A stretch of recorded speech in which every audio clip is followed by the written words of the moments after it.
ఒక ఏనుగు, ఒక కుక్క ఒకేసారి గర్భం దాల్చాయి. 3 నెలలు నిండగానే కుక్క 6 కుక్క పిల్లలకు జన్మనిచ్చింది. 6 నెలల తర్వాత కుక్క మళ్ళీ గర్భం దాల్చింది. 9 నెలలు పూర్తయ్యేసరికి ఇంకో అర డజను పిల్లలను కన్నది. ఈ ప్రక్రియ ఇలా కొనసాగుతూనే ఉంది. 18 నెలల తర్వాత ఏనుగు దగ్గరికి కుక్క వచ్చి, నిజంగా నువ్వు గర్భవతివేనా?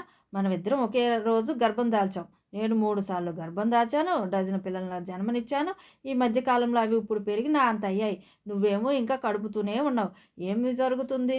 నువ్వు అర్థం చేసుకోవడం కొంచెం కష్టమే. నా గర్భంలో కుక్క పిల్లలు లేవు అంది ఏనుగు. నేను 2 ఏళ్లకు ఒకసారి ఒక ఏనుగు పిల్లకు జన్మనిస్తాను. నా బిడ్డ నేల మీద పడగానే భూమికి అర్థమవుతుంది. నా బిడ్డ రోడ్డు దాటుతుంటే జనమంతా నిలబడి ఆరాధన చేస్తారు. ఒక అరుదైన అద్భుతాన్ని నేను మోస్తున్నాను. ఇతరుల కోరికలు తీరుతుంటే మీ మీద మీరు నమ్మకాన్ని కోల్పోవద్దు. ఇతరుల బలాలు చూసి అసూయపడవద్దు. మీ కలలు నిజం కాలేదని అసహనం వద్దు. నిరాశ చెందవద్దు. మీకు మీరే చెప్పుకోండి, నాకు సమయం వస్తుంది. నా కల నిజమైనప్పుడు ప్రజలు ఆరాధనతో ఆహ్వానిస్తారు.